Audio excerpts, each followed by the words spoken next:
ఆర్థిక సమస్యని బట్టి ఈరోజు నువ్వు దుఃఖిస్తున్నావా? అనారోగ్యాన్ని బట్టి నీవు దుఃఖిస్తున్నావా? ఎప్పటికీ కోలుకోలేనని డాక్టర్లు నీకు చెప్పిన దాన్ని బట్టి నీవు దుఃఖిస్తున్నావా? ఎవరి చేతిలో అయినా మోసపోయి ఒకవేళ నీవు దుఃఖిస్తున్నావా? జరిగిన అవమానాన్ని బట్టి ఇక తల ఎత్తుకోలేను అని దుఃఖిస్తున్నావా?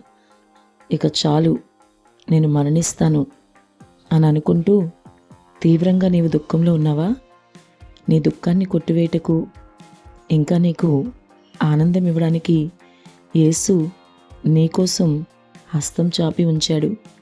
ఆయన నీ దుఃఖాన్ని కొట్టివేసి, విచారమంతా తీసివేసి నీకు ఆనందం ఇవ్వడానికి సిద్ధంగా ఉన్నాడు. ఇంకెందుకు ఆలస్యం? వెంటనే ఆయన యొద్దకు రా. ఆయన మాత్రమే నీ దుఃఖానికి ముగింపు. ఆమెన్.